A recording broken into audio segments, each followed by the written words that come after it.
232, but could such a legislation be possible to say that a declaration inter parties arising out of civil litigation for the purposes of election would only be for 5 years, even though between the parties it will remain forever till it is set aside, but for the purpose of election? Could such legislation take place? My Lord, that was a bit later, but may I address it right now?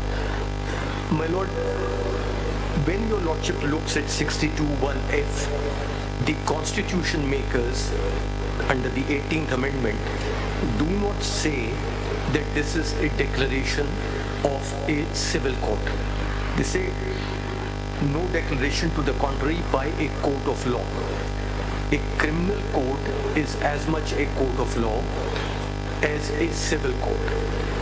Now, if your Lordship reads a court of law as a court of law, a court of plenary jurisdiction, that would include courts both on the civil and criminal side which decide cases after recording of evidence.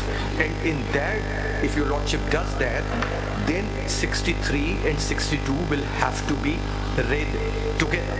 There's no way one can read them differently. My Lord, may I just preface this a little further? Sure. My Lord, a question has been asked and repeatedly, that, and my Lord, Mr. Yahya Afridi asked that again yesterday. Why have two lists? Justice Hilali asked the same question again. Why have two lists? What's the difference? My Lord, the two lists made perfect sense under the original 1973 Constitution. The list of qualifications was that you should be a citizen of Pakistan. For MNAs, you should be 25 years of age. For senators, you should be 30 years of age. And that is where the qualifications ended. All three were qualifications. The disqualifications were that he is of unsound mind, that he is an undischarged insolvent, or he ceases to be a citizen of Pakistan or acquires the citizenship of a foreign country. When your Lordship looks at them, there is no disconnect.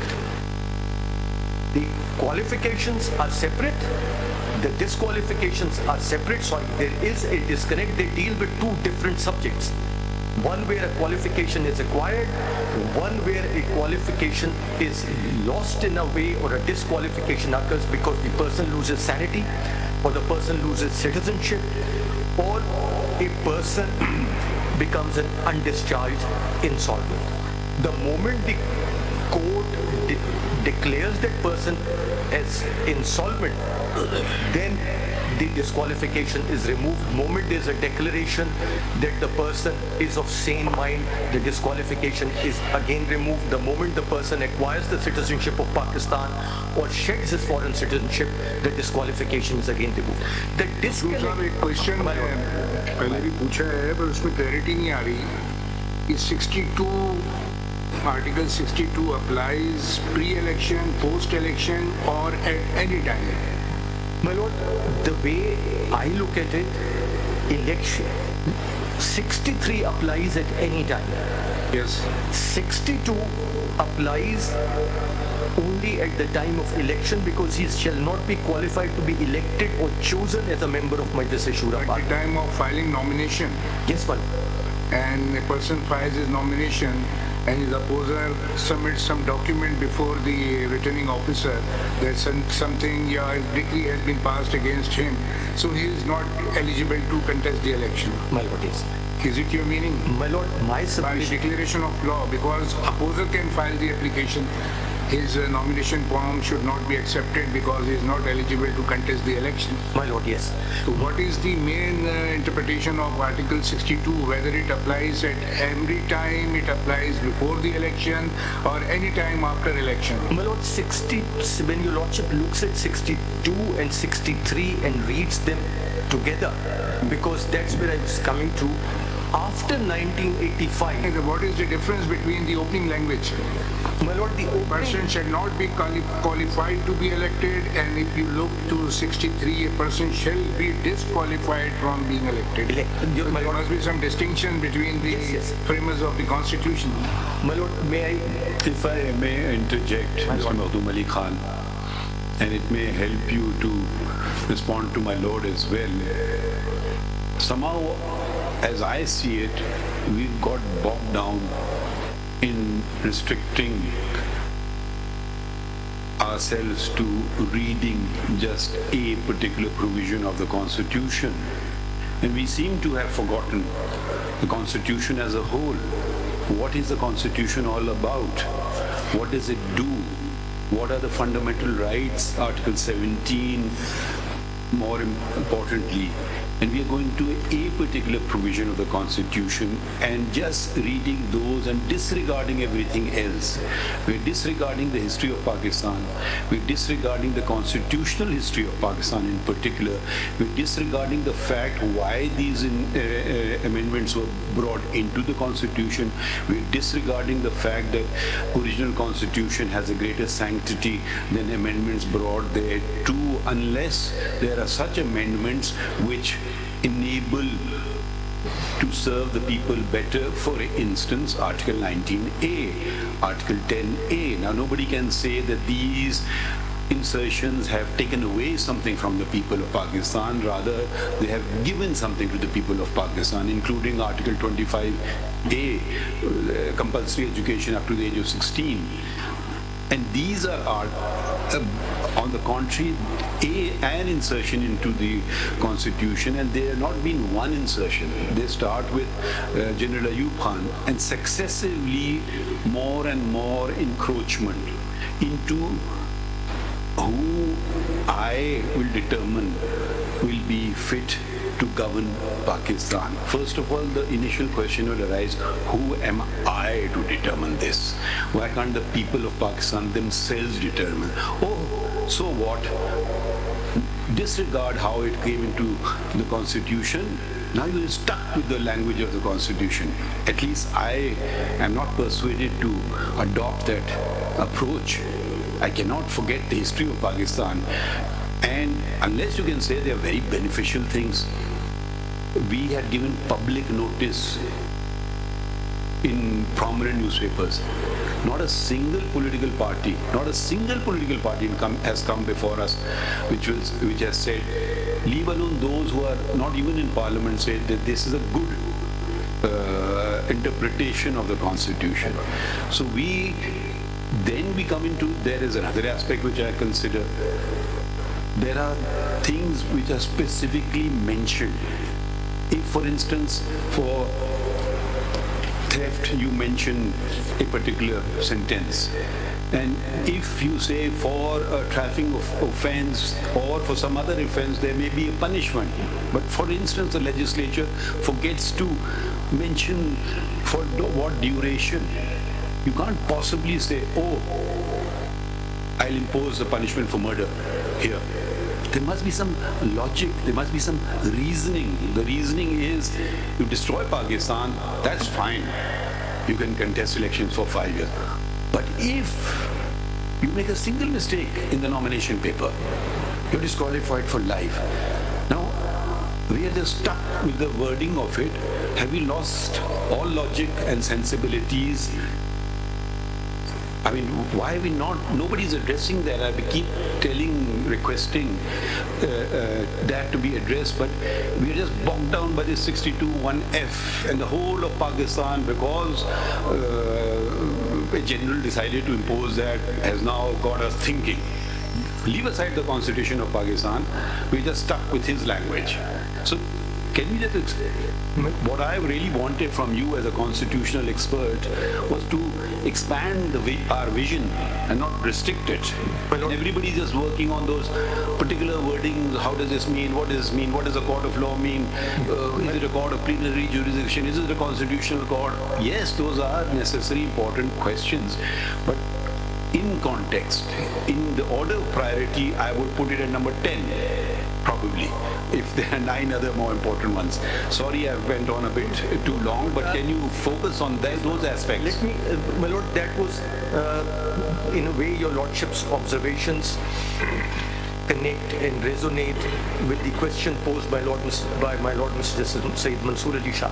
My lord, how did the qualifications and disqualification as envisaged by the original constitution makers made perfect sense. That if you could disconnect them at a time, they made perfect sense because they dealt with two different subjects. In 1985, under Presidential Order of 14 of 1985, which we call the Revival of Constitutional Order, all these changes came about with a minor change again through the 18th Amendment at that time, where a whole host of disqualifications and qualifications were added. And when these were added at that time, virtually we lost the plot. And it would be difficult to say that 62 and 63 are now disconnected provisions. They are connected, they have to be read as a whole. Now, insofar as those amendments were concerned, they virtually were envisaging, as observed by one of your lordships in an earlier 7-member bench judgment, virtually a society of angels and parliamentarians who were probably even holier than angels to come into parliament. So there was a disconnect with real life, which reminds one of, your lordship's observations remind one of the quotes of Abraham Lincoln, that it has been my experience that folks who have no vices have very few virtues. So virtually introducing a society of people with no vices and few virtues. But my lord, in these qualifications and disqualifications, these very long list, there is a connection. And the connection is that you cannot read Article 62 without looking at Article 63. And even earlier, you could not read Article 62 and 63 without being conscious of the rights of citizens under Article 17 of the Constitution. This court has always been mindful not to disenfranchise people, that the right of people to form and join political parties is there, and a person has a right to contest elections. 62 and 63 both make inroads to an extent under that fundamental right. The inroads were sensible inroads when it came to the original 1973 Constitution, that we will not allow an insane person to be a member of the parliament, that we will not allow an undischarged insolvent to be a member of parliament, we will not allow a person who is not the citizen of Pakistan or is the citizen of another country to be a member of parliament, that we require that persons should be at least 25 or 30 years of age, being National Assembly or Senate respectively, to be members of parliament. And that none of those make an inroad into Article 17 of the Constitution. So why are we interpreting it in this manner then? And then something has also been said that ordinary legislation is not a substitute for a constitutional amendment. Okay, you bring in a constitutional amendment, we strike it down. So our wisdom is paramount. My lord, so we can do whatever we want to, not guided by anything other than our own vague ideas of morality. my lord, and that is the submission that two things you will not find. You will not find a judgment from the common law jurisdiction where by a declaration of the court, because this is not a declaration of parliament, my lord, Article 63. And will you concede that this is no disrespect to anyone, will you concede that the parliamentarians in Pakistan are the best in the world? Are the best in the world? Surely not. Don't be hesitant. No, there's no disrespect to anybody. No. Does any other country, a single country in the world, have this test for parliamentarians? My lord, not that I am aware of. Not the US Constitution. So if we have this test and we don't have the best parliamentarians in the world, that means this is not even a workable law, if at all anything else. It's just words on a piece of paper which I can use for my personal projects, I would say. Tomorrow you are honest, you can be declared dishonest, out, in, it's up to me. I can just write some few words of English language and that's that. To give an immediate example, the US Supreme Court has a similar requirement: citizen, age, Those are, you can physically, Yes, yes. you can checklist, yes. Like we had in the 73 Constitution. Even when the US Congress sought to introduce new qualifications of this kind at a particular period of time, in Powell versus McCormick, the US Supreme Court struck it down. They said no. The Constitution has given a list of qualifications. Congress cannot add to that list of qualifications. That's where we stop. So the courts in other places have gone the other way. They've said, here is Mr. Madhu, like speaking for myself, we have to, expounding the Constitution, we have to rely on the tools of interpretation. My lord, yes. I look at the Constitution post 18th Amendment. To me, the dictator argument is out of the window because it is the 18th Amendment passed by the Parliament. So I need to give it a very serious thought in interpreting the Constitution. So every word to me is important. I could just disregard all the words and say this is not the Constitution. That cannot happen. Even though I might disagree with the wording of it, but some meaning has to be attributed to it. I find the declaration firstly making no sense, but I have to give it a meaning because I can't throw it out of the Constitution. I don't have the jurisdiction to do that. So having said that, you were at that moment explaining that the court of law could have criminal and civil both. Could you just resume from there and explain? A court... Can you also attend to a side query with what my lord has just observed? My lord is, with the greatest of respect, assuming that there will be redundancy to the Constitution. I would reframe it. There would be redundancy to the interpretation of the Constitution by this court, which is not quite the same thing. The Constitution does not say that you stand disqualified. We say you stand disqualified.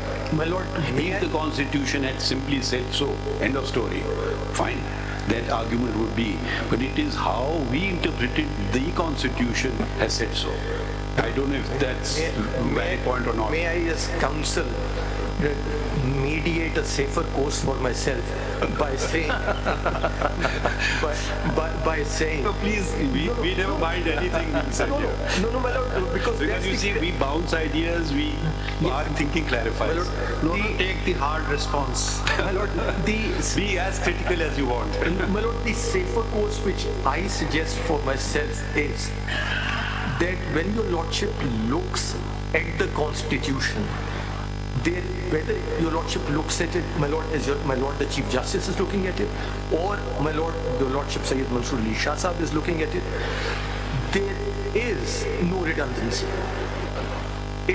Redundancy is created by Samuullah Baloch. If your lordships read the Constitution the way Samuullah Baloch reads it, there is redundancy. If your lordship reads the Constitution, the legislature intended it after the 18th Amendment, there is no redundancy. Because if a court of law includes a court of criminal jurisdiction, then it immediately takes your lordship to the provisions of Article 63, 1G and H, and there the limits are specified. Their lordships then make a further distinction, and that's again Samuullah Baloch, that a person who has been convicted has then paid his debt to society, forever suffers the odium of being a convicted criminal, and therefore he is in a different league than from a person who suffers a civil liability. Parliament doesn't make that distinction. The court does. It is the interpretation of the court which is making the Constitution redundant. My lord, that logic also does not hold.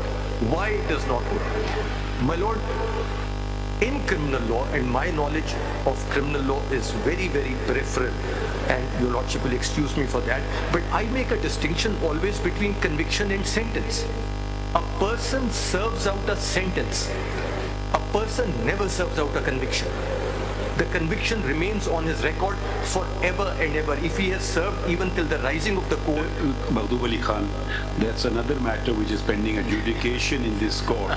I am of the view, and others of a different view, and I had requested for a larger bench to be constituted, and I may be failing in my duties not to have done so myself, but so much has been happening, we're working morning to night, was that in a murder case, 345 allows compounding of an offense. There are two views in this court prevailing. One view is it brings the sentence part to an end. It does not efface the conviction. The other view is it effaces the conviction and the sentence both. So even if we apply that debt to society part, suppose a person commits murder and next day secures a settlement with the legal heirs, where is the debt to society has been paid? It hasn't been paid. He will file a nomination papers. Have you been convicted of an offense? Answer will be no. If that interpretation of the Constitution is followed, which says that it effaces the conviction and the sentence, he will honestly answer no. Whereas if the interpretation which I have favor holds, he will say yes. Sentence part would be a different part. So even though he didn't pay debt to society, did not serve one day in jail, he still can contest election in that scenario.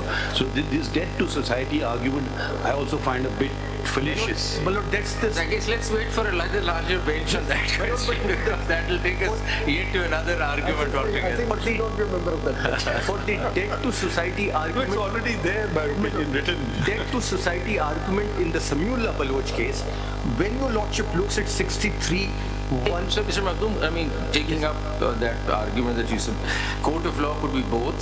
So when it's criminal, then of course 63 gets retracted. But when it is civil, 63 doesn't get retracted, it stays where it is, and we have to deal with it. Yes. So there is a declaration which is civil, arising out of original jurisdiction, the way we're looking at it, and is calling somebody a fraudster. Now the question is, how do we put a time frame on it? There's a decree standing in your face saying that you're a fraudster. Now what do we do with it? How do we treat that decree and think of it that it has a time bound or it doesn't? Because inter-party it probably stays forever. But for elections, should we take it differently? Let's come to the time bound question. Time bound question. I will add to my lord, whether that time will be started from the date when decree was passed or from the day when the elections are called. Because also that there is no dispute to the fact that inter-parties that stays forever. Inter-parties? That stays forever. Inter-parties that stays unless it's set aside, of course. Yes, that's true. But for elections, perhaps a different treatment needs to be given. And my lord, how do we do that? For the reason is, Parliament over here, even in the 18th Amendment, doesn't say that the declaration will remain forever. Right. They are silent, and they're silent from D and E and G don't talk about a declaration at all, but again don't mention a period of time. Right. F mentions, don't mention a period of time or mention a quote. F mentions a quote. Now, is this declaration going to be, as was pointed out by one of the amicus, till the time of the next election? For the present term or forever?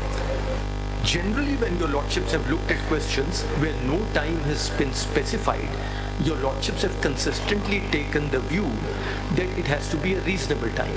My lord, to give an example which obviously comes to mind from civil law jurisdiction, there is no time specified for filing a revision under section 115 of the CPC, if I correctly remember. Now it has been inserted 90 days. 90 days. Now it is 90 days, but they didn't used to be, even when there wasn't. Before we come to that reasonable time argument, first of all, we need to understand the basis. If the decree stands for life till such time that it's set aside between parties, why should it be given a different treatment for election purposes? What's the philosophical answer to that? Because if inter-party stays forever till such time it's set aside, how would it be different, or why should we even consider it to have a time frame for the purposes of elections? My lord, for two reasons. Number one, if that decree comes in the context of elections, it is simply impossible. An election tribunal makes one of the four declarations. It either dismisses the petition, or declares the election as void, or declares the election as void and directs that the particular candidate may be declared as a returned candidate, or declares that the election to be void as a whole. Re-election. That used to be the situation under ROPA. That is the situation even now under the Election Act. For offences under the Election Act, for corrupt practices, for illegal practices, the session judge tries them. Now some of them tried by Election Commission, some of them by the session judge, and we need not go into that question. PPC itself has a chapter on election offences and where punishments are prescribed. Your Lordship will notice that when Your Lordship looks at corrupted illegal practices, the maximum punishment of illegal practices in none of those cases exceeds 2 years. So only for a corrupt practice that it can go for a longer period. The principle of proving a corrupt practice is beyond a reasonable doubt, and therefore my respectful submission is that the Parliament was thinking of those kind of declarations when it talked about a declaration under 62(1)(f). This business of a civil law declaration, with great respect, has been introduced by this Honourable Court, introduces that a civil liability will virtually strip a citizen of his fundamental rights forever and ever. That was not something which the Parliament has done, because if Your Lordship reads F with G and H, they make perfect sense. अब देखिए मुख्तलिफ साहब एक बात और जरा suppose अगर कोई कोर्ट सिविल कोर्ट से declare somebody that he is cheater, he has cheated somebody, makes fraud, committed a fraud, और उसका राइवल जाके उसके खिलाफ एफआईआर दर्ज करता है अंडर पीपीसी सेक्शन 415 एंड 420, और एफआईआर के बाद ही इज कन्विक्टेड, कन्विक्शन के बाद तो वो उसको सजा मिल गई, क्या फिर भी वो सारी जिंदगी ऐसा ही रहेगा कि वो he is debarred from contesting elections? So in that situation, you will have an absurd situation.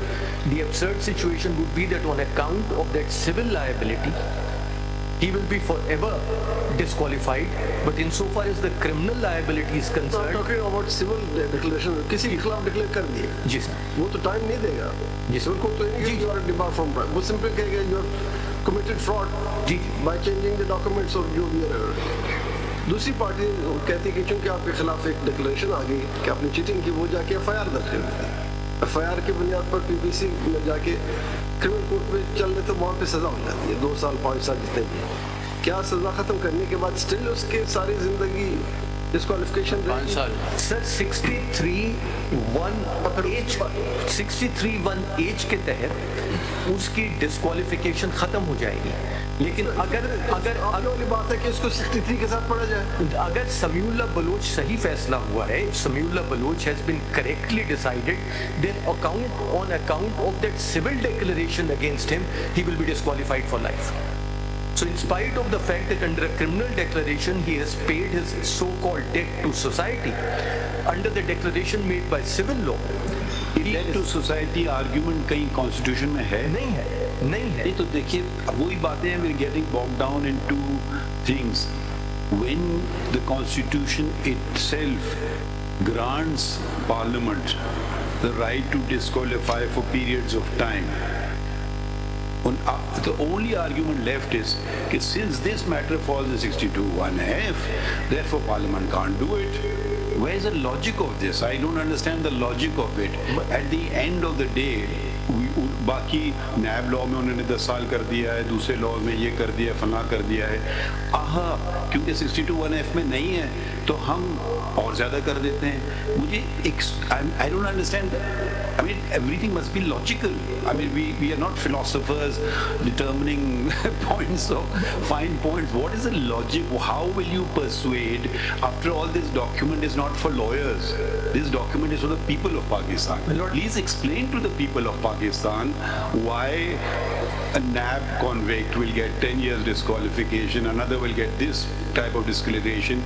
But if in your nomination paper you have a provision, and I can ask you this question and let's see if you can answer it correctly. It says how much gold you have in grams. Will you go to and weigh it at home? How much gram gold you have, you make a mistake in that, or forget to mention a ring that you're wearing or your wife is wearing, and you are disqualified for life. Please explain. I mean, let's not get so bogged down in constitutional niceties where people of Pakistan lose trust in the constitutional document of Pakistan. That is very important. Please explain it to, because you are on live television, explain it to the people of Pakistan, the logic of it. My lord, because it's a 5-member bench judgment of this honorable court, may I respectfully submit that the logic is too subtle for me to decipher. I find You can assist us. And I presume you are fairly educated, Mr. Makhdoom Ali Khan. my lord, I would like to think so, because otherwise I would not be qualified to practice at this bar, my lord.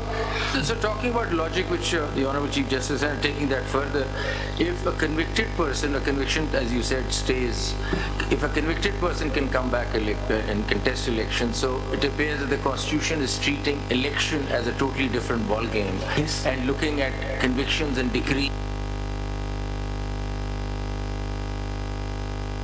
Yes. So if a person who's convicted can come back, then a person with a decree can also come back. And my lord, some of it may have history behind it. Your lordship may look at AG much more than an offence of moral turpitude is the offence of somebody who is still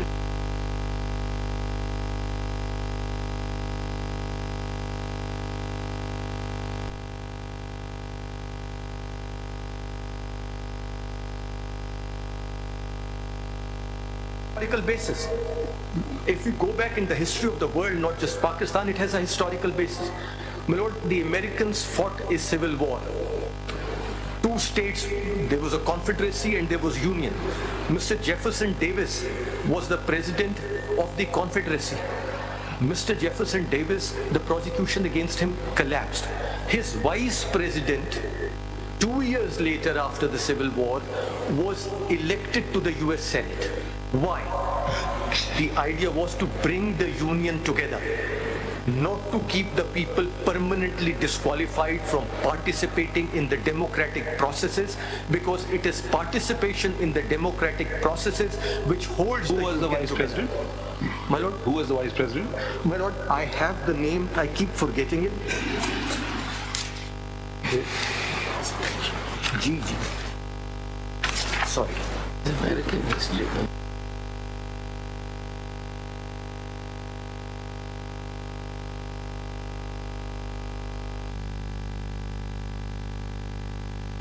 Alexander Stephens. And he returned to the Senate in January 1866 and but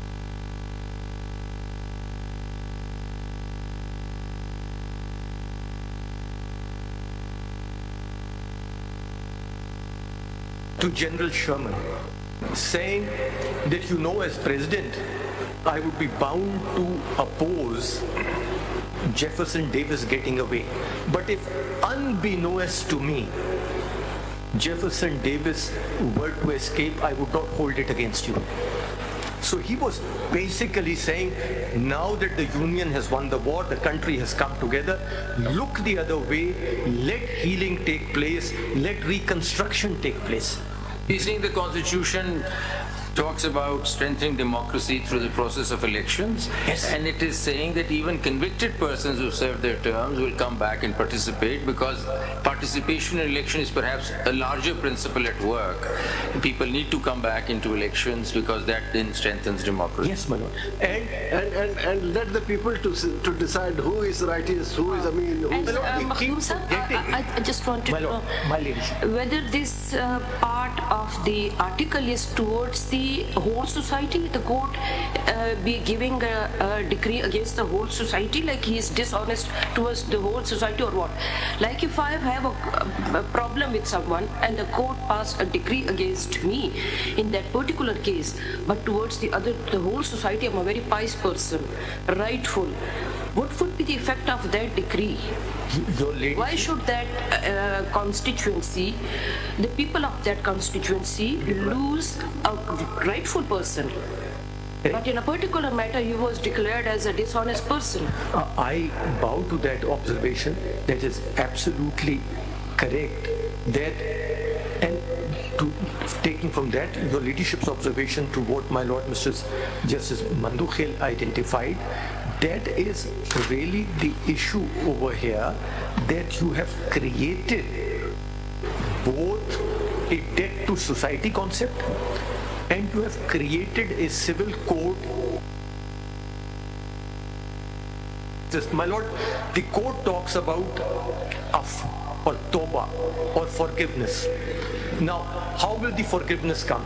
They say that forgiveness is to come and this declaration is to be remained till it is removed. How will it be removed? My lord, take the example of the applicant intervener in this case. This honorable court disqualified him. Could he have gone to the civil judge Lodra and got a certificate or a declaration after 2 years or after 6 months or 2 months that I have become very penitent, I am pious, and now please give me a certificate that I am non-profligate, honest, sagacious, sadiq and ameen, and that would have washed off the disqualification finding by this honorable court under 62(1)(f) of the Constitution. This is a court, my lord, with great respect, and I say so with the utmost humility, like many other concepts in this judgment, which is pure invention. Abdul Sahab, I am still waiting for my answer. My lord, this submission in your lord... And it will be triggered at the time of nomination, or this will be seen by the election tribunal. It is very...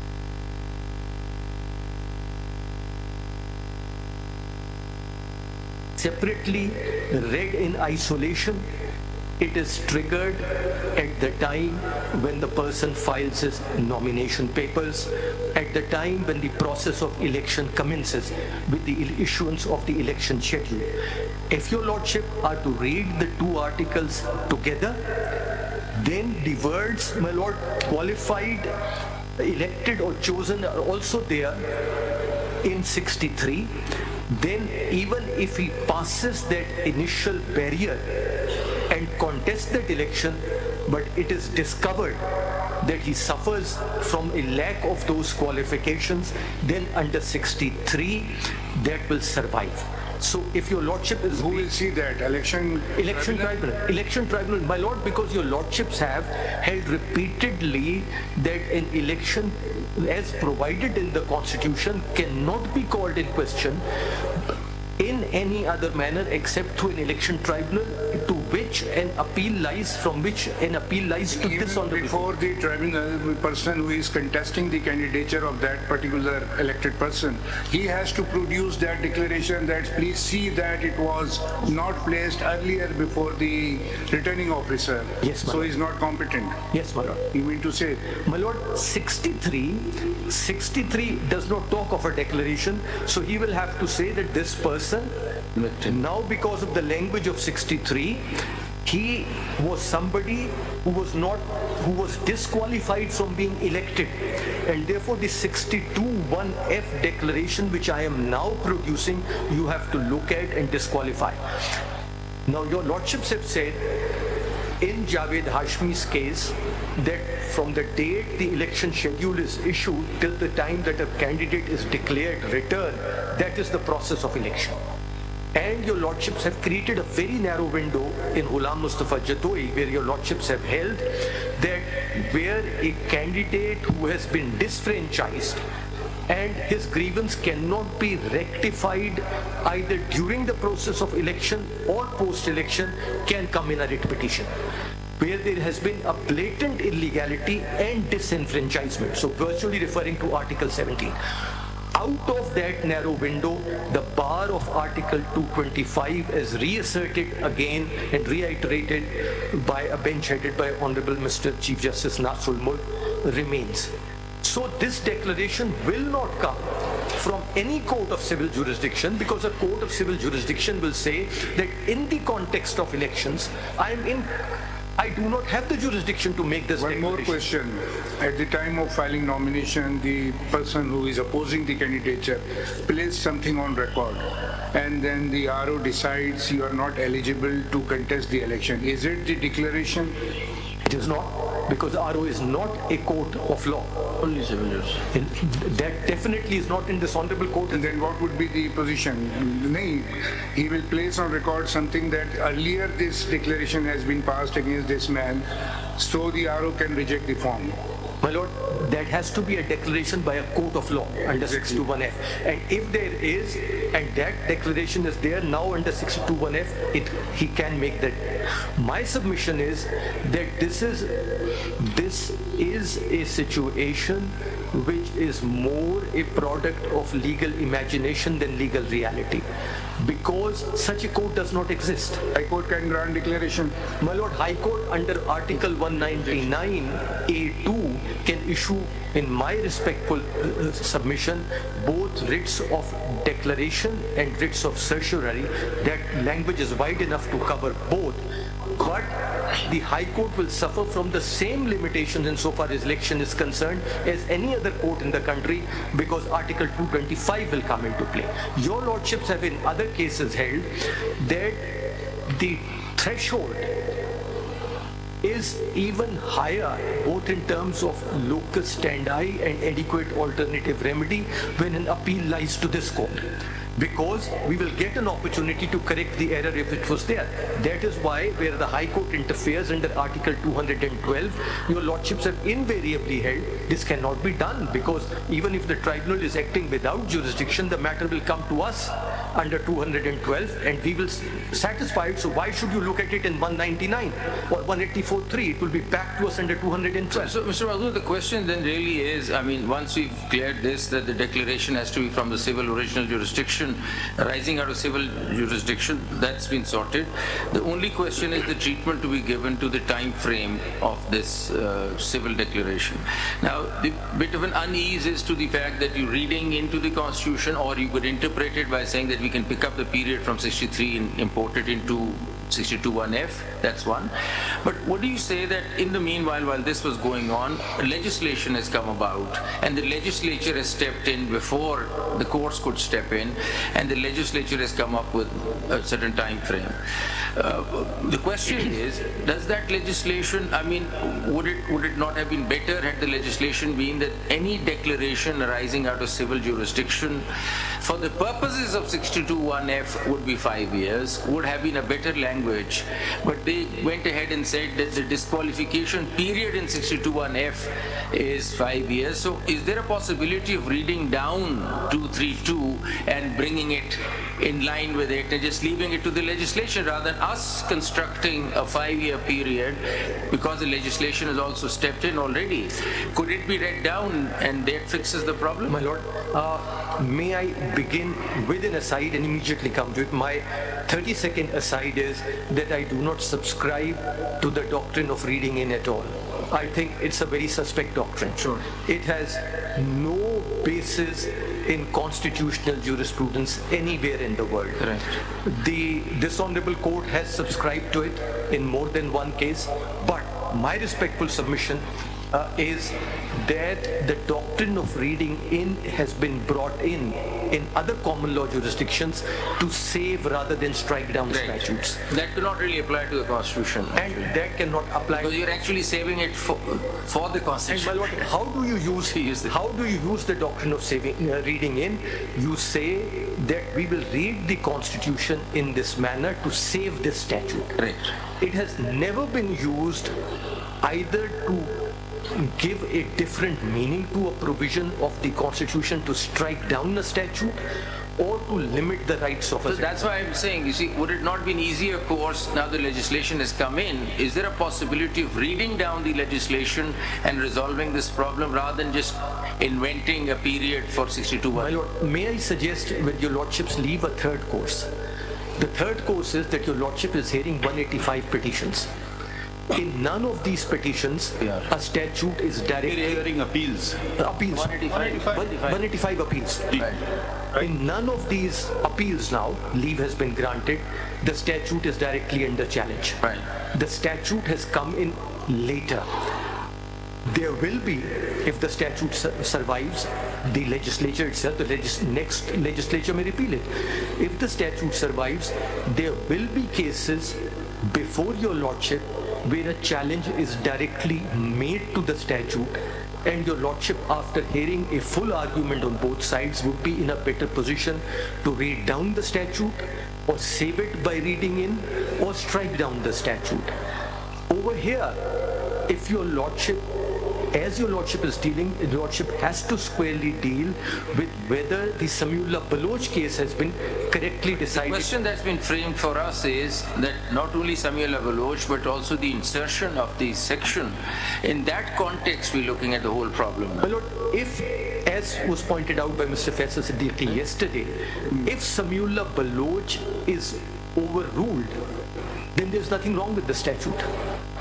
It is only if Samiullah Baloch is upheld, then the statute has to be struck down, because a statute directly contrary to an interpretation of the Constitution placed by this Honorable Court cannot survive. Because we struck down the section 232 when the matter is not before us. That's why I'm saying that your Lordship should neither uphold it nor strike it down, leave it for another day. That's a submission I made, my Lord, unsuccessfully before your Lordship in another case, 2-1 of course, where I said that there is no frontal challenge.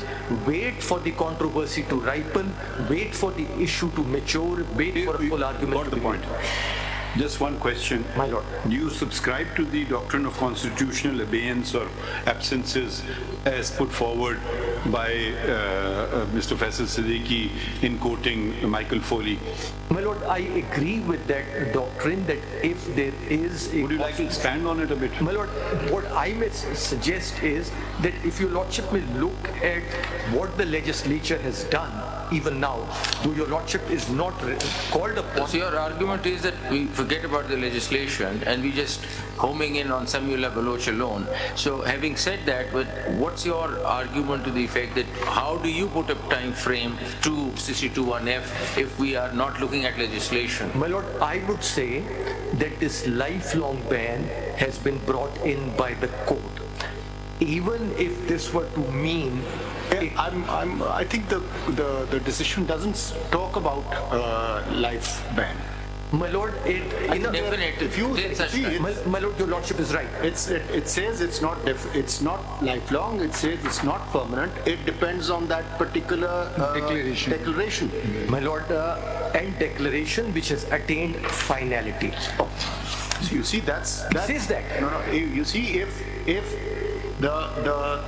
let's read it. No, let's take a declaration which is from the Supreme Court, finalized by the Supreme Court. Then what? My Lord, suppose, Mr. Makhdoom, if there is a declaration by the trial court and eventually upheld by the Supreme Court, and then this person puts in as an application for nomination papers, then what? My Lord, then again... It is for life. It's for life. My Lord, even if it is a decree of a civil court, which has not been appealed, it's for life. This Honorable Court says, your Lordship is right, my Lord, I'm sorry for using a shorthand expression, that it doesn't say for life, but it says for the duration of the declaration. My Lord, as counsel, I can never conceive of asking your Lordship a question. Let me ask myself, can I conceive of a court which can then give a declaration that the previous declaration, which has become final and binding, is no longer valid? The principle of res judicata will come in. The response is, if we declare or interpret a declaration, will it serve the purpose? My Lord, which declaration? On the basis of which the permanent disqualification is. My Lord, if it is a Samiullah case, if it is a decree of a civil court, because that is what is envisaged in Samiullah Baloch, then the decree has attained finality. Decree must be in the light of or keeping in view Article 62. Yes, my Lord, but there will be. If it is declared or interpreted as such, will it serve? If your Lordship today looks at it, if we look at the language, consequence of permanent nature, and my Lord, the word is there on page 437. A final decree has binding effect and is commonly described as a past and closed transaction having permanent effect. Therefore, the consequence of permanent nature, that is, where are you reading? my Lord, page 436, the last letter on that page, A, उससे पहले 3 लाइनें और भी हैं मखदूम मैं तो वो भी पढ़ देते हैं. A decree by a court of civil jurisdiction can grant pecuniary or specific relief, including a declaration with respect to a legal right, status, or legal character. Such a decree that is based on admissions or evidence and sustained by reasons attains finality after remedies before the higher fora are exhausted. A final, I'm very grateful, my lord, a final decree has binding effect and is commonly described as a past and closed transaction having permanent effect. Therefore, the consequence of permanent nature, that is incapacity, following a final and binding decree of a court of civil. So obviously, the decree has been attained finality, and after filing appeal and exhausting all remedies, obviously it will attain finality. Even in the banking court, a decree has been passed, appeal has been dismissed, leave has been refused, and it attains the finality. And my lord, if your lordship will look at paragraph 26, immediately after Why not read para 36? My lord, I will, if your lordship will permit me to read 26 first. See, the final decision, the conclusion drawn, if you come to para 36, my lord, yes, on page 444. Yes, my lord. And also read the conclusion drawn by Justice Sheikh Asbat Saeed. Yes, my lord. I think they have made it. Yes, there are sentences which refer to a permanency, but I think the final verdict, the conclusion of the court was that the disability, the disqualification shall remain till that declaration is enforced. Yes. May I submit? Now, if there is a decree which has attained finality. Let's talk about a declaration. My lord, a declaration. The court talks about, if your lordship will see. No, let's take the example. If there is a declaration that has attained finality, what do we do with that for election purposes? A declaration which has attained finality, a declaration which has become a past and closed transaction. How will your lordship reopen? That's the point. Your lordship cannot be reopened, and that is why they say it's a permanent. But if the declaration has now, it is envisaged that either because of my tawbah, I will go to the civil judge and say that now I have become penitent, give me a declaration. Now that declaration cannot come either under 42. Mr. Uzair suggested that could. My lord, but which court? Mr. Uzair said he had the key. He's a miker, so I deal with him with kid gloves. He said we have the key. But where was the key? He never pointed out. He wanted a locked door because he disclosed his hand towards the end, because he said whatever your lordships will do, you will not reopen past and closed transactions. He also pointed out, my lord, since we are on that subject, that there was no time period specified in PO 14, and the time periods all came in subsequently under the 18th Amendment.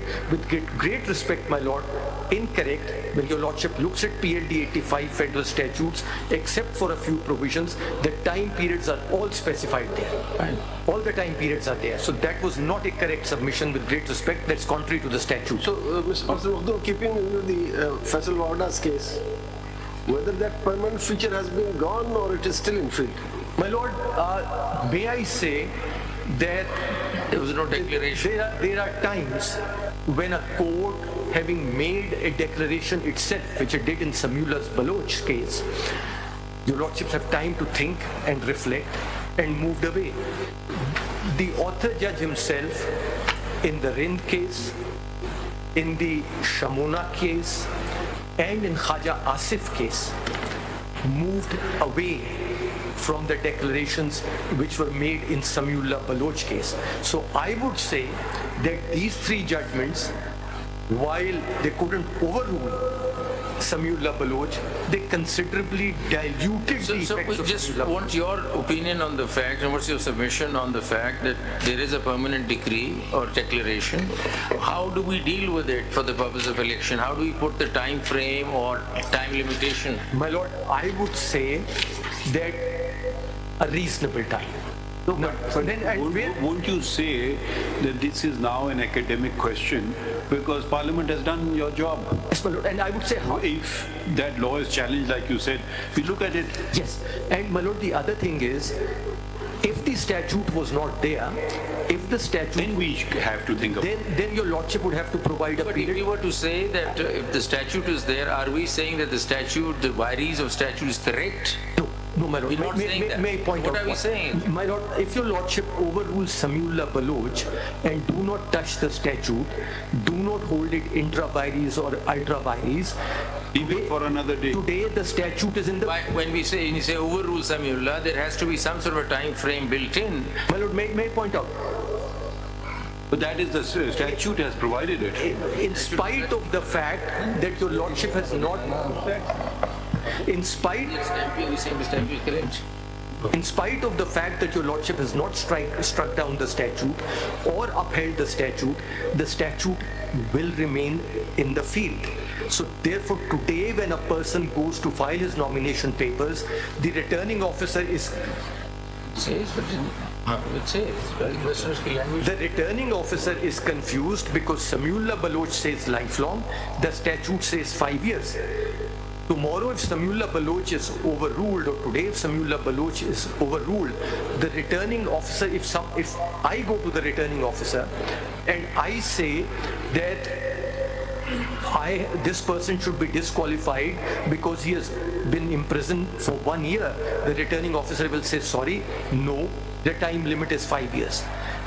A person who has been convicted for 5 years may tomorrow come before your lordship and say that this statute is unconstitutional because it goes beyond the limits of 62(1)(f, that it is unreasonable, please strike it down. And in the face of that disqualification, your lordship may strike it down. You're suggesting that we look at Samiullah Baloch alone and say that this unlimited period is not correct and that stands overruled. However, in the meanwhile, a statute has come, so we don't say anything about the statute. That will be challenged later, and we leave it there. Yes.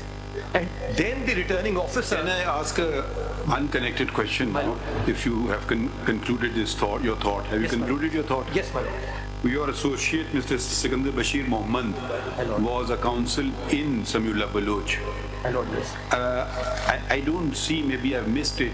Was an Order 27A notice issued to the Attorney General and Advocate Generals of the provinces? I think it was. And my lord, Mr. Ashtar Osaf Ali, he was in attendance, that I know. He was in attendance. But was a specific notice, because there are cases which hold that you have to give a specific notice, not a general attendance notice. My lord, that is not apparent from the law report. Does he know?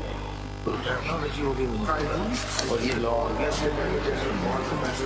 present, we can note it ourselves. My lord, it is clear. Order 27 rule A की notice the. My lord, it is clear that he was, if your lordship... He was in attendance. No, my lord, if your lordship looks at page 199 of the law report... 199 तो नहीं 400 कुछ हो. जी sir, ये... नहीं, I'm looking at the wrong case, I'm sorry. कौन सा? ये तो 400 से शुरू. I'm looking at the wrong case, I apologize. This Number is... 7. पहले आप देखते रहे जब तक वो देख लेते हैं, आपके साथी देख लेते हैं. चलिए आप आगे बढ़िए, ये देख लेंगे, मोहम्मद साहब देख लेते हैं. हाजिरी तो हमने नोट कर ली है. जी, that's what On court notice is different from Order 27A notice. जी, ठीक.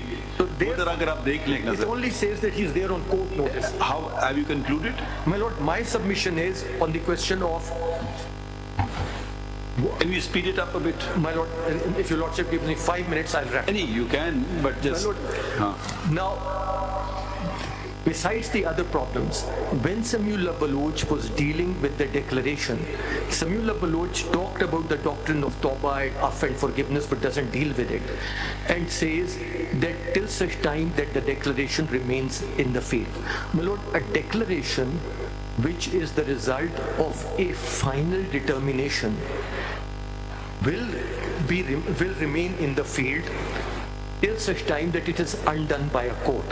Now, in the context of elections under Article 225, there is no court which has the power to do that. The ordinary civil court can't give such a declaration.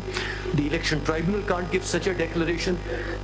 Even in the context of Section 9 and Section 42, there is no court which can give such a declaration, particularly in the presence of a decree of final nature, and therefore it is permanent.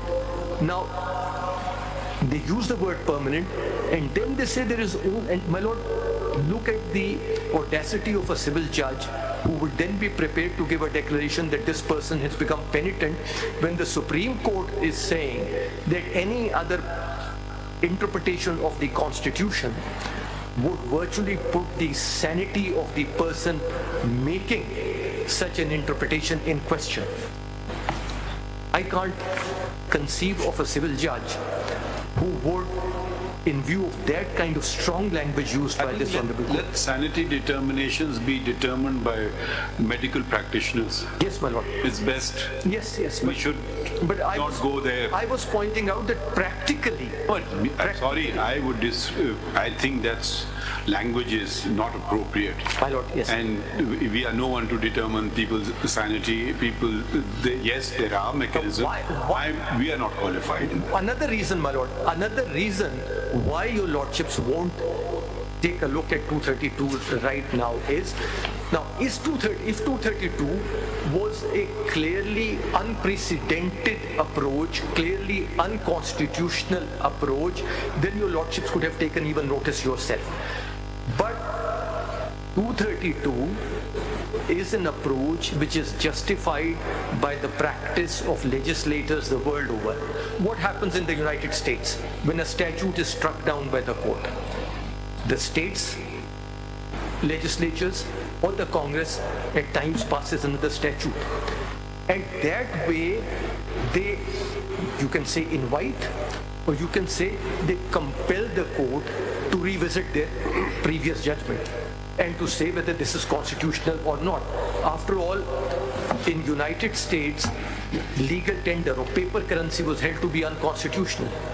But Mr. Makhdoom, leaving aside 232 would also be a bit of a challenge in the sense that this provision, as submitted by Mr. Faisal Siddiqui, has actually been brought in to nullify Samiullah Baloch. And we are examining Samiullah Baloch. There is a legislative intervention to nullify the judgment.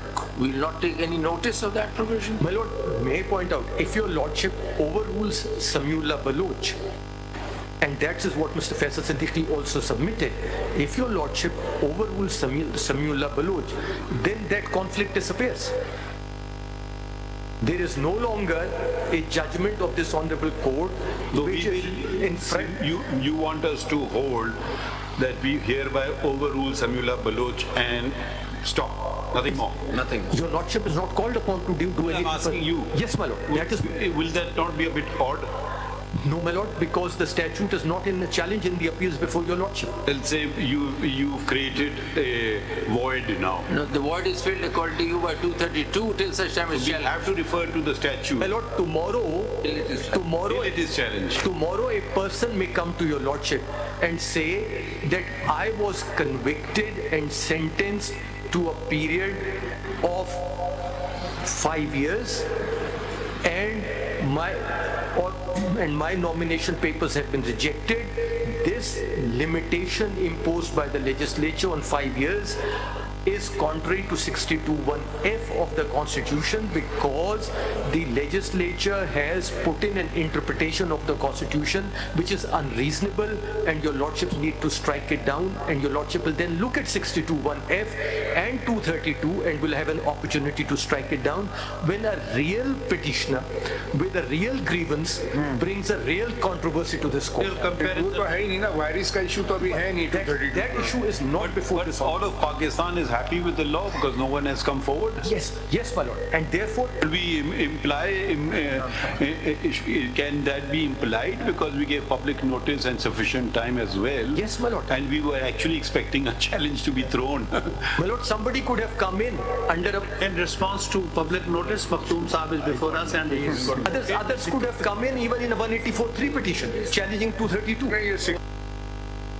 की जो life है वो 5 साल कर दी है, जो declaration आप 62(1)(f) में पढ़ते हैं ना जी सर, उसकी लाइफ 5 years कर दी उन्होंने. एक और clarification that you trying to say that had there been no 232, then we had to go the extra mile and come up with that reasonable time. But now would you then agree with Mr. Siddiqui's thing that you can look at other things as has been done by my Lord himself, and in the presidential thing 91-4 or something was mentioned, gets 5. That was. Would you agree with that interpretation? My lord, yes. My exercise is not required. My submission is. We don't need to do that. My lord, my submission is that in that situation, your lordship would have done the exercise had there been no Samiullah Baloch and said, we will read 63. The legislature never envisaged more than 5 years for anyone, even somebody who had worked against the integrity of Pakistan, has to be brought into the political processes of the federation so as he is integrated and his political party is so integrated, and therefore 5 years is the maximum. You can't go beyond.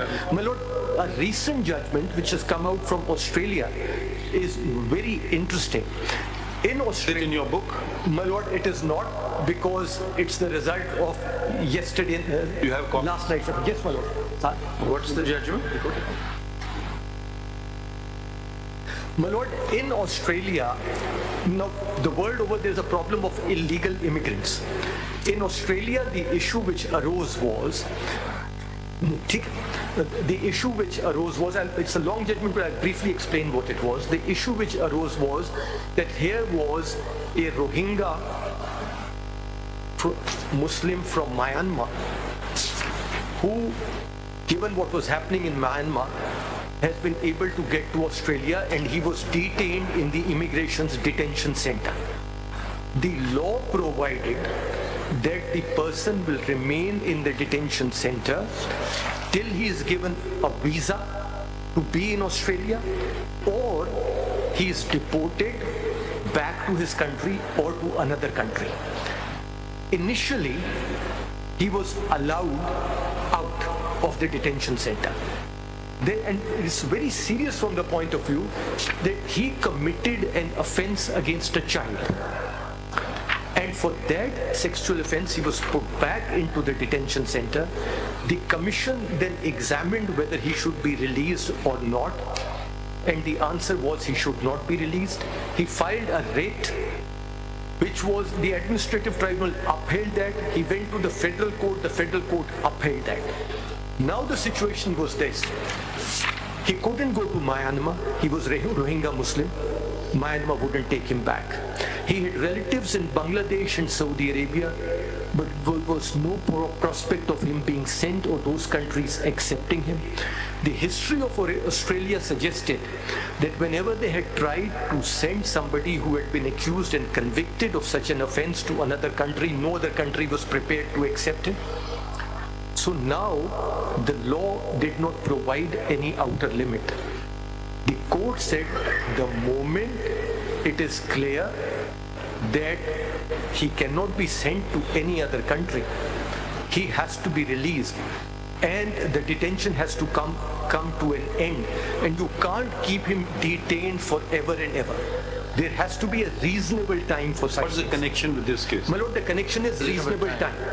Even in the case of a convicted offender for crimes against the child, he could not be denied of all civil rights. And Australia doesn't have a chapter on fundamental rights, so they talk about civil and common law rights.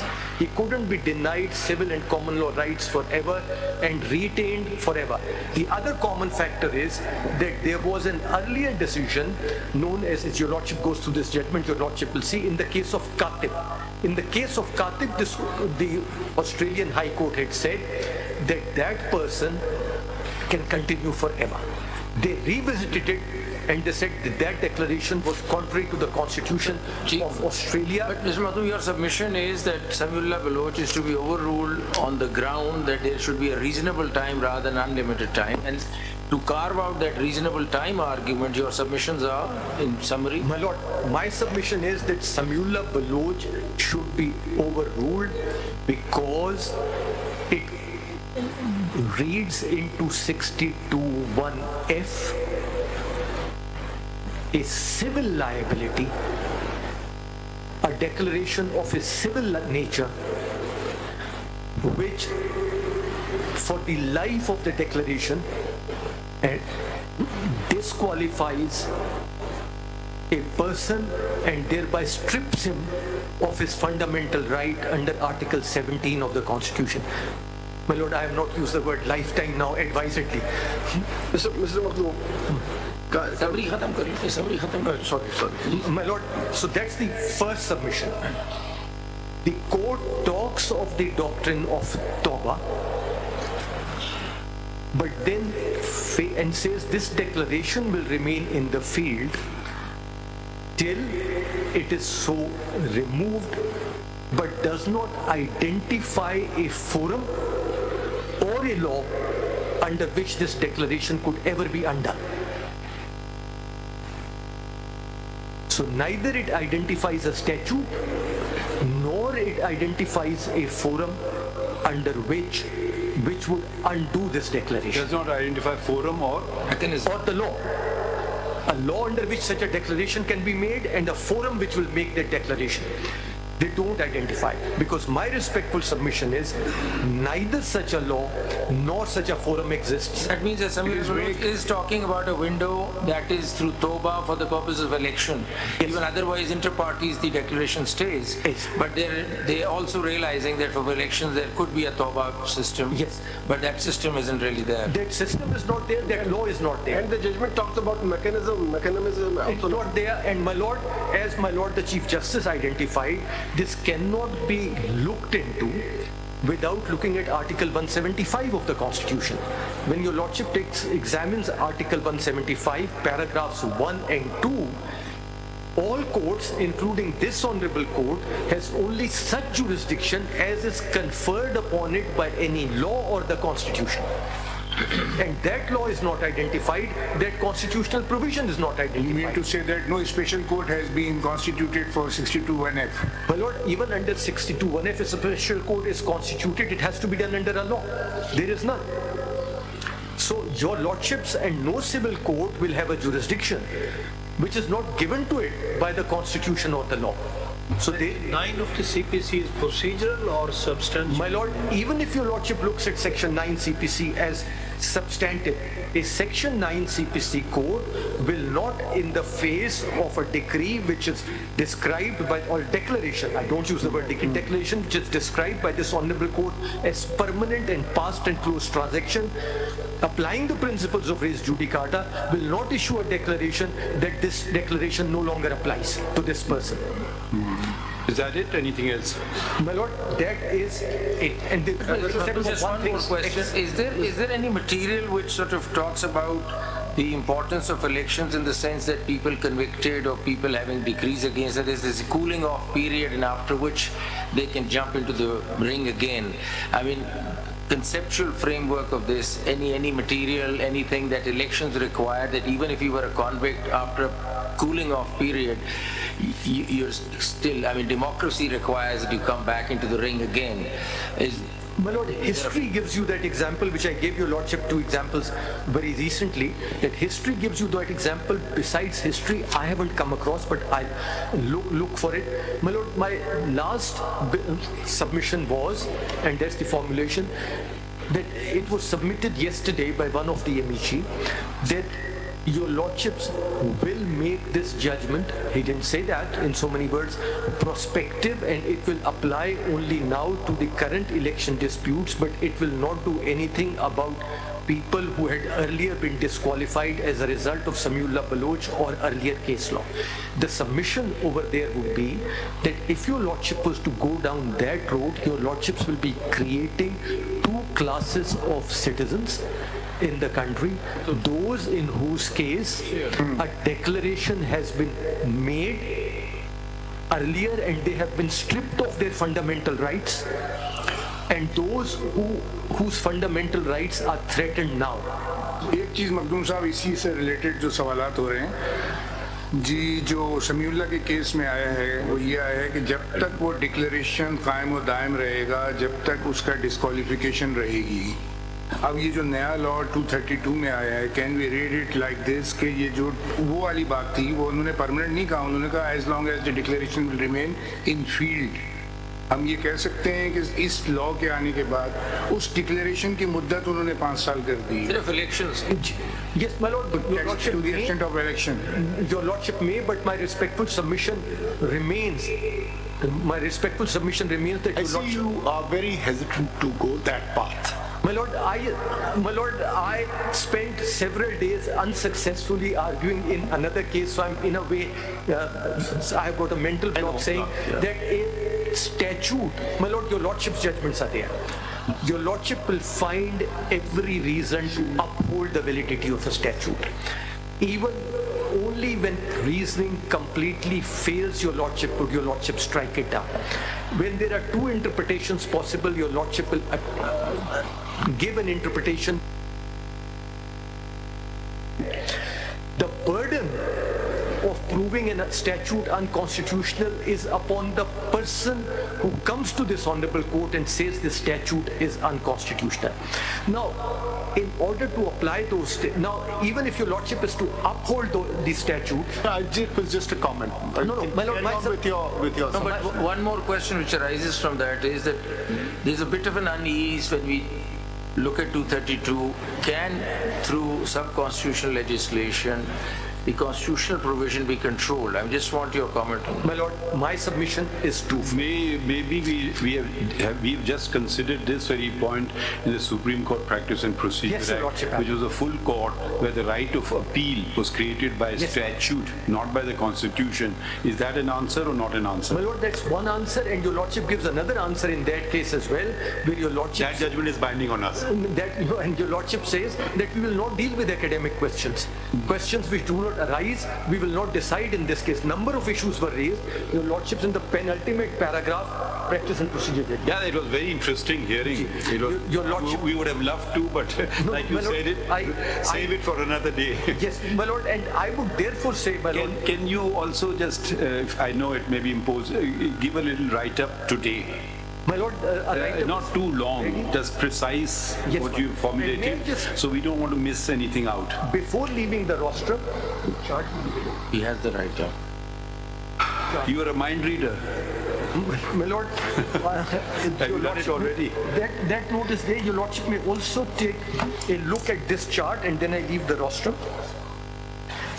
Paragraph 34 of your lordship's judgment, full court judgment, having found the act to be fully compliant with the constitution, there is no need to consider the other points raised by the petitioners because the same will have no bearing on the outcome of these cases. So a declaration as to 232 will have no bearing on the outcome of these 185 appeals. If your lordship overrules Samiullah Baloch, the disqualification will get removed. If your lordship confirms Samiullah Baloch, the disqualification is then upheld. इसको read down क्यों नहीं कर सकते? My lord, because the issue is not before. अब वही बात वही आ रही है ना कि उसमें परमानेंट डिस्क्वालिफिकेशन तो नहीं है. उसमें लिखा है as long as the declaration will remain in field. अगर बाय लेजिस्लेशन उसको वो कहते हैं कि डिक्लेरेशन की जो मुद्दत है जो उसमें लिखी हुई है 62F के अंदर वो हम 5 साल कर रहे हैं, तो वो फिर उनका जुरिस्डिक्शन है या नहीं है? My lord, academically I would say yes, but practically I would say that your lordships will perhaps do that in a proper case where somebody challenges that before your lordship. No, My we are lord, just approving. Challenge तो नहीं हो रहा हमारे सामने. sir, उसकी legality पे तो हम बात नहीं कर रहे हैं ना, वो तो एक इन एग्जिस्टेंस है लॉ, उसके ऊपर बात कर रहे हैं. जी, chart. My lord, your lordship may also look at a chart which I have briefly done, which basically, your lordship has that chart before you. Your lordship will see I have put on the left hand column judgments with members of parliament were disqualified and judgments where members were not disqualified. And your lordship will see, particularly when your lordship will see the case of Imran Khan Niazi is here, Sheikh Muhammad Akram, a judgment authored by my Lord the Chief Justice is there on the right hand side column. If your lordship turns the pages, your lordship will see after Samiullah Baloch, there are several judgments. The case of Shakil Awan, the case of Roshan Ali Bariro, the case of Khaja Muhammad Asif, the case of Sardar Muhammad Rind, or in the case of Shamuna Badshah, the case of Faisal Wabda last week, where the learned author judge of Samiullah Baloch has slowly moved away from the rigors of the Samiullah Baloch test. So therefore that shows that there was a judicial realization without overruling by the author judge himself, because he couldn't overrule. Maybe the council had argued better. Maybe that's true, sir. But Samiullah Baloch therefore sends considerably diluted. Now your lordship need to pull that jurisprudence together, because there are judgments for, there are judgments against. Your lordship has to see if Samiullah Baloch is incorrectly decided, then there is no bar under 62(1)(f). Anything else? That's it. Mr. Makhloom, before leaving the answer, ये आप points अगर जो आपके articulate अगर एक छोटा सा 1-2 page पे अगर आप हमें दे दें during the course of the day. Sir, it will be done today. एक जरा सी फैक्चुअल बात भी है, सवाल पूछ रहा हूँ. क्या जितनी भी जजमेंट्स आई हैं जिसमें समीउल्लाह बलोच को इम्प्लीमेंट किया, इवन समीउल्लाह बलोच में ही, क्या किसी भी केस में किसी सिविल कोर्ट से ऐसी डिक्लेरेशन आई है कि जिसके तहत उस शख्स को डिक्लेयर कर दिया हो कि वो नहीं, और उसकी बुनियाद पर उसको लाइफ डिस्क्वालिफिकेशन आरओ ने किया हो? No, not that I am aware of. Just adding to the query, has any court revived the ban or removed the ban? To kind of through court of law, where a court of law can give a declaration, court of law gives a declaration, okay, now you are honest, Ameen. मेरे नजर से ऐसा case गुजरा नहीं. There is not a single case. Civil judgments are not reported, so I am not aware. But there is certainly nothing which was reported in the High Court. And my lord, a High Court judge would be particularly very worried of undoing such a declaration, because he would worry under 209(25) of the Constitution, that 25A, that his sanity may be called into question, and therefore he is continuing to hold the office. एक बात और, Samiullah Bloch में Why you calling the sanity of judges into question and not counsel as well? Yes, my lord. ये आप हम पे ही सब डाल रहे हैं. Sir, नहीं, फर्क ये है कि if my sanity is called in question, that doesn't lead to a loss of office. Mr. Makhloom, जरा ये बताना Mr. Makhloom, ये समीउल्लाह बलोच में जो पिटिशनर है या रिस्पोंडेंट उस केस में थे, उनके बारे में कोई लफ्ज कहा गया कि उनके बारे में ये डिक्लेरेशन इवन सुप्रीम कोर्ट ने कोई दी हो? जस्ट प्रिंसिपल उन्होंने कह दिया. My lord, it hasn't been said that they are profligate or they are dishonest or they are not sadiq or amin. Nothing has been said against the. There is no such declaration. And your lordship will see the disconnect. Mian Mohammad Nawaz Sharif is disqualified for not for a. I don't want involvement of names. We are only doing with the Constitution. Let's not give a name, my lord. A person is disqualified. We don't want to make it a political. A person is disqualified who has not drawn a salary because the salary is regarded in asset. A person is disqualified. That case is not before us. Because he's a trust, which trust his children had declared he is not, but a person is not disqualified. Makhloom Ali Khan, the first rule of council is don't argue a case for which you've not received a fee. My lord, I have finished my submission. Okay. Thank you. Has everything been said or you want to add? I want to say. How long for? I'm in your hands, but... No, we don't want to stop you. I Just tell us. understand there is a reference at 11:30. I try to wrap up by 11:30. There's a break also. ये नहीं कि आप हमें वहाँ तक खींच के ले जाएं. ब्रेक भी या तो आप उसके बाद बैठ सकते हैं. अगर आपके पास लंबा वक्त है तो हम उसके बाद बैठ सकते हैं. जी ठीक है. तो आप ज्यादा टाइम लेंगे? जी मुझे कुछ तो लगेगा. अच्छा, किसी तो हम पूछे थे कोई और तो नहीं है? एक शॉप थे, उनको कुछ कहना था कि हम कम से कम सबको खत्म कर लें, फिर आपको रहने देते हैं. जी. Well, I have two CMs, CMA 3 and CMA 21. क्या चाह रहे हैं इसमें? Sir, इसमें I filed the concise statements in response to the orders passed by the Honorable Court. So I adopt the arguments of Mr. Makhloom Ali Khan. Thank you, sir. You are supporting the law. Supporting the law, na? As is argued by Mr. Makhloom Ali Khan. आपका number क्या है? CMA? CMA 3. CMA 3 और and 21. 21. Yes, ठीक. Okay, आप हो गए। और एक सीएम में 22 सुप्रीम कोर्ट वाली वो मैंने विड्रॉ करनी है, इंस्ट्रक्शंस को विड्रॉ। अच्छा, विड्रॉ चैम्बर हम देख लेंगे, ठीक है। और योर ऑनर, मेरी CM 18 है, मुख्तसर सी सबमिशन है कि when the legislature through 18th amendment introduced declaration in the Article 62, Parliament presumed that everyone is honest, everyone is mean, everyone is non-profligate, and unless there is a declaration, he shall be presumed as such. So this was the basic presumption, and that is rebuttable. Anyone who want to rebut that, आप अपना बताएं ना, आपका क्या मौकिफ है जी? जो अभी ला है उस आपका मौकिफ क्या है? मेरा मौकिफ ये है कि बिल्कुल हर आदमी सादक अमीन है जिस वक्त तक के साबित Unless proven otherwise. यस। और फिर जब उसने कोई ऐप कर दिया एक दो इंस्टांसेस से, everybody is assumed to be innocent unless proven guilty. That sort of concept. और फिर एक दो इंस्टांसेस से कोई झूठा भी नहीं हो जाता, एक दो इंस्टांसेस पे अगर वो फजूल खर्ची करता है वो प्रॉफिटेट भी नहीं साबित हो सकता, एक दो वाकयात से नहीं, ये उसका मुसलसल कंडक्ट साबित करेगा डिक्लेरेशन के टाइम। और ऐसा हर शख्स गलती का पुतला है, बिल्कुल। और जब डिक्लेरेशन आ भी गया तो फिर भी तौबा के दरवाजे के लिए उन्होंने मुद्दत मुकर्रर कर दी 5 साल वैलिडिटी, जैसे किसी लाइसेंस की भी वैलिडिटी है, उस डिक्लेरेशन की वैलिडिटी लेजिस्लेचर ने 5 साल कर दी है।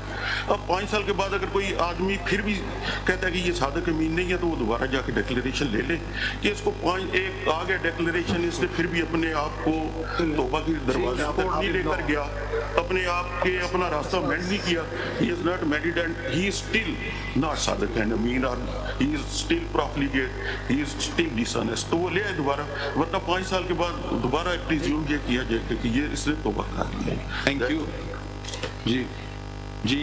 CFA 135, my lord. May I adopt the arguments while putting and I support the law. CFA number? CFA number 135. अच्छा, ठीक है। 22. ओके, ठीक है। Short and sweet. Next. I'll just receive that. Number बता दें। My lord, it's civil appeal number 1946/2020. 1946. Civil, आपकी civil appeal है? Civil appeal, my lord. जी। Of 2020. You are supporting Samila Baloch or opposing? I'm opposing. Opposing Samila Baloch. My lord. So you adopt everything said? My lord, but just briefly, if I can just add. Want to add anything? बता दें। My lord, if I may just refers Article 62(1)(f), and I just would like to add that this article is conjunctive and not disjunctive. So all the requirement mentioned in F, sagacious, righteous, non-profligate, honest and amin, has to have a degree of all of it. Sorry, because it's not or, it's and. This is my humble submission. Okay, conjunctive and not disjunctive. My lord. Number one, and my lord, in this regard, there is no such declaration till today. At least I have not come across. However, so many people have been disqualified. There has not been declaration to this effect in Pakistan. Conjunctive नहीं हुआ है आज. Or even otherwise, there has not been a declaration saying that this X person is not Sadiq Rami nor honest. Further, my lord, I would like to state Article 63(1)(h), which talks about has been on conviction of moral turpitude. In my humble understanding, I would say that if somebody is convicted in this, say for example, somebody is a thief and is convicted for it, then he's automatically disqualified under 62(1)(f) also. If he's a thief, how could he be honest and amin?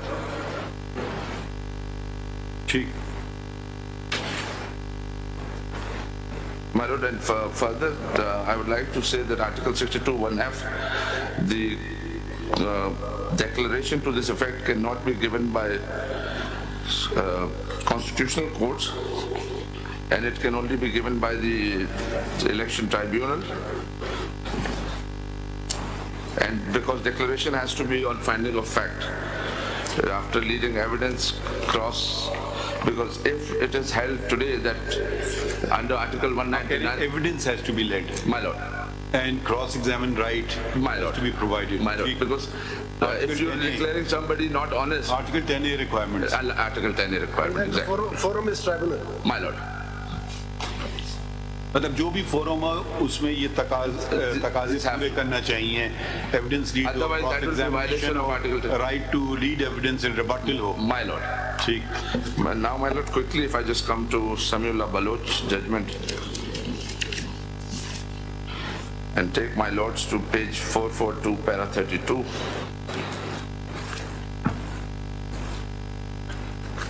Ji. In this, it has been stated that declaration by court of civil jurisdiction at para 32, fifth line. They have said that it has to be declaration by court of civil jurisdiction. Paragraph 32. 32, my lord. In my humble opinion, that would be... कहाँ से पढ़ रहे हैं? My lord, fifth line है. 1, 2, 3, 4, fifth line. पढ़िए. हाँ, civil jurisdiction as declared by court of civil jurisdiction. So in my submission, that would be violative of Article 225 of the Constitution, which says no election dispute can be brought in question other than by election petition. And civil court can declare before election, even if no dispute of elections, there somebody can be declared. My lord, in my view, that is why that has been safeguarded, so that the parliamentarians don't have to be stuck with these court cases throughout their 5 years tenure. Why election tribunal? Because only the contesting candidate can challenge those elections. Even if civil court declares somebody, then still the tribunal can decide about it. My lord, in my view, if civil court, anyone can go and take you to the court, and all 5 years of your tenure, you will be busy in courts proceeding only. Whereas in election tribunal, it's only the election candidates who have contested the elections, they can challenge that election.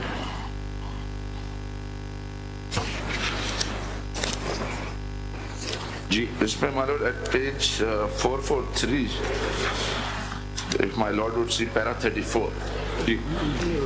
If I may just quickly read this, my lord. In the post-18 constitutional amendment scenario, an adverse declaration by court of law against a candidate necessary to oust him from an election. It was held in Abdul Ghaffur Lahiri versus returning officer that a false declaration made in nomination paper by a candidate about his academic qualification led to permanent embargo on the candidature for election.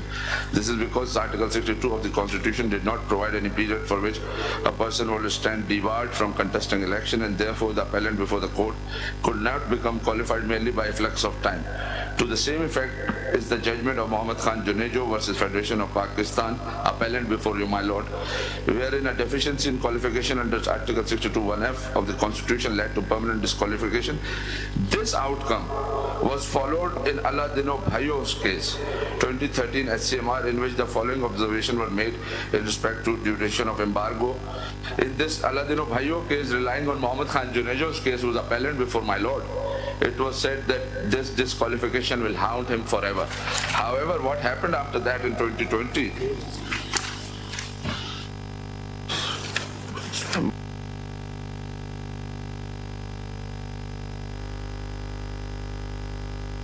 Supreme Court 591, relevant page 15, 597. G. Class item A, my lord. The para 5, the upshot of the said judgment is that a disqualification under 62(1)(f) of the Constitution can only be imposed by or under declaration made by court of law. By such prescription, Article 62(1)(f) creates a lawful, transparent and fair mechanism for an election candidate to contest an allegation that he is disqualified under one or more of the ground listed in the said constitutional petition. Accordingly, in the case of Sardar Yar Mohammad Rain, this court held that judicial declaration disqualifying a candidate under 62(1)(f) of the Constitution must necessarily be based on oral or documentary evidence. In case reported at Imran Khan Niazi versus Mia Mohammad Nawaz Sharif. Point kya hai? My lord, point is, my lord, at para 7, I was just showing that this was the view. From here, the view started changing. At para 7, if my lord would see at the next page, third last line. G. The said impact of the 18th amendment went unnoticed in our judgment under review dated 9/7/23, thereby constituting an error apparent on the fact of record.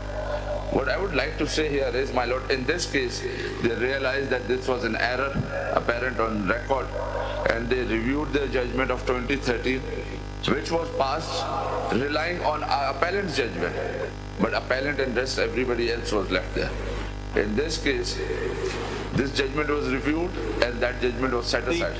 Bhaiyo review was after Samiullah Baloch? My lord, 2020. Acha. My lord.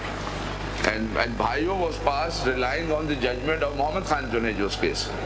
Bhaiyo review after Samiullah Baloch. After Samiullah Baloch. And a different point of view was taken there. Yes, my lord. What was the view there? The point of view was that after 18th Amendment, the Supreme Court had not realized and Supreme Court had declared. So kya hold kiya? Hold kiya, they set aside that judgment and said that in post 18th Amendment scenario. Disqualified or qualified candidate? He's qualified. Disqualified? Qualified. Earlier in 2013 he was disqualified. In review judgment in 2020 it was held that it was a mistake. Okay, understood. Because there wasn't a declaration from we will read it. Thank you. So this was the case and in this I was saying that in Mohammed Khan Junejo's case, in which Bhaiyo was disqualified, Bhaiyo case was reviewed and rest everybody was left there. ये review वाली bench कितने जजेस की थी? My lord, 3-member bench. ठीक. And in Diyar Mohammed Rind, it was also 3-member, but all 3 members were same as in Samiullah Baloch case. Now, my lord, if I may just quickly take my lords to Faisal Wavda's case, 2023 SCMR 370.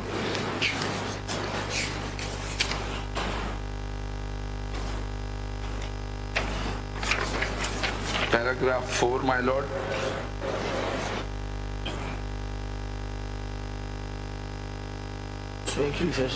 Sixth line.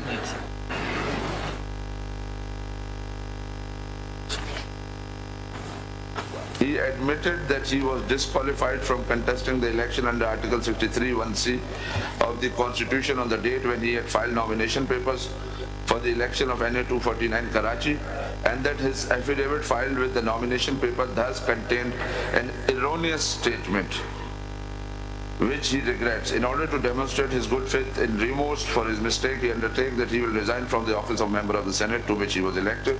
Then next para, second last line, it is clarified that petitioner shall not be considered disqualified in any subsequent election on the basis of instant matter. In my view, my lord, this was in my humble view, this was the correct view taken rather than Samiullah's Baloch case. Thank you. Conclude. My lord, इसमें सिर्फ एक last point. Section 232(2), my lord, though the violations are not challenged and not before, my lord, I would like to state that this 232(2) does not take anything away from Article 62(1)(f). It accords with Article 60. My lord. And my lord has already pointed out. No, we have not pointed. We just observe. No, reliance is also placed on the Supreme Court's procedure judgment. Okay, that point. My lord. This is all. Thank you. क्यों कहीम साहब कुछ रह गया? आप थके हुए लग रहे हैं. I'll just take 2 minutes, my lord. जी बता दें कौन से केस में आप? My lord, I'm in Civil Appeal 880. 880. Which proposition are you supporting? My lord, I'm supporting the law. The law. As always, you support the law. My lord, I'm submitting before my lord that Article 17 has been interpreted by this honorable court in the Benazir Bhutto cases. Mohtarma Benazir Bhutto cases. Article 17, Benazir Bhutto case is 19. My lord, there are 3 of them, my lord. Which one are you referring to? To include the right to, my lord, rights to contest elections and all of the citation दे दें. My lord, मैं वही जनाब के सामने sir बता रहा हूँ. Sir, the first one was PLD 1989 Supreme Court's. Which one are you referring to? My lord, I'm referring to, my lord, PLD 1998 Supreme Court 388. 1998 Supreme Court. 388. Which page? At paragraph 165, my lord. Paragraph 165. ठीक है हम पढ़ लेंगे. My lord, इसके अंदर ये hold किया गया है कि fundamental right to it includes the Article 17 includes the right to contest elections as well. Right of association के अंदर ऐड किया गया. I am submitting before this honourable court that 62(1)(f) की सर जो डिक्लेरेशन है, the declaration is about 1 point in time. It cannot be said that even if it is permanent, it states कि उस particular time के ऊपर आप सादिक और अमीन नहीं हैं. It cannot be held कि there is no principle of original sin in Islam. That अगर एक दफा आप बीच में हो गए तो वो बाद में नहीं हो सकता.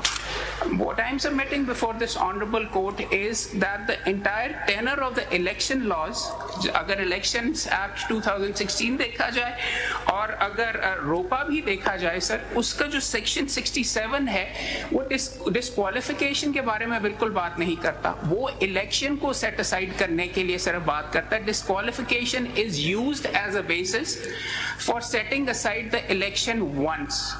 I am respectfully submitting that any disqualification which follows from such an interpretation or a declaration, if such a declaration would be given, would only be one time and would double punishment नहीं हो सकेगी इस particular case के अंदर.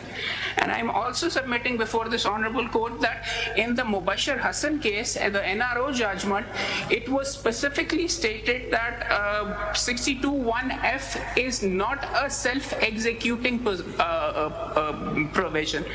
What is relevant is the mechanism for its enactment, जो कि impugned जो law भी जनाब के सामने मौजूद.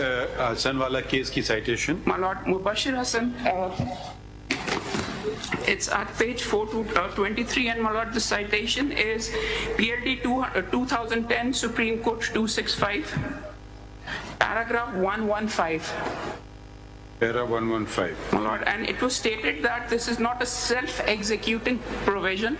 In fact, a mechanism has been provided, and the law which is before my lords has stated कि इसका procedure और forum provide किया जाएगा.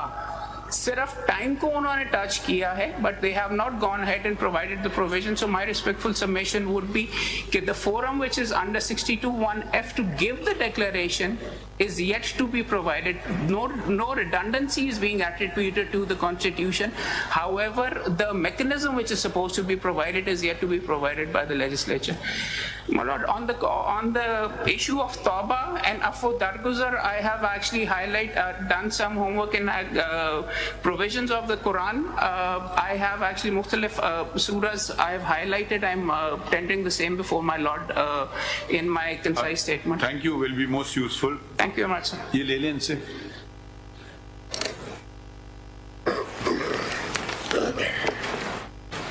ठीक है, तो we come to the Attorney General at 11 after the Supreme Court bar. हाँ, sorry. Sir supreme court sir हम विड्रॉ करना चाहते हैं सर. हमारी चैम्बर अपील. आपकी क्या चीज थी? 184 था. हमारी 184 था. अच्छा, ओके, यू आर विड्रॉइंग. जी सर. CMA है सर 22 सर ऑफ 2020. नहीं, वो कह रहे हैं विड्रॉ कर रहे हैं. विड्रॉ कर रहे हैं सर. चैम्बर अपील थी. जी sir, chamber appeal withdraw.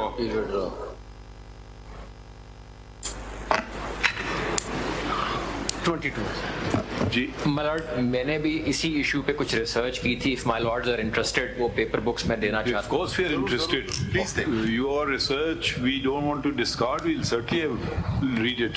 CMA number 8 में मेरी कंसाइज स्टेटमेंट है माय लॉर्ड्स, और उसकी जो जजमेंट्स हैं वो सीएमए आपकी क्या है? सीएमए नंबर 8 ऑफ 2024 और रिसर्च डॉक्यूमेंट. ठीक है, थैंक यू वेरी मच. आप चाह रहे हैं कि हम कोई काम ही ना करें और नहीं, थैंक यू. क्यूरेटिव प्रिंसिपल के ऊपर है. Thank you for the very valuable assistance. Attorney general, if anybody is left over और the attorney general will hear after the reference after Friday prayers. ठीक है, मेरा हम आ रहे वापस इन रिस्पॉन्स टू मखदूमा की खासा सर. इसमें बाद में हम यस सर 11:30 मेरा आप लोग मौजूद रहिएगा. हाँ, वो बता देंगे ना, हम रेफरेंस ही बता देंगे.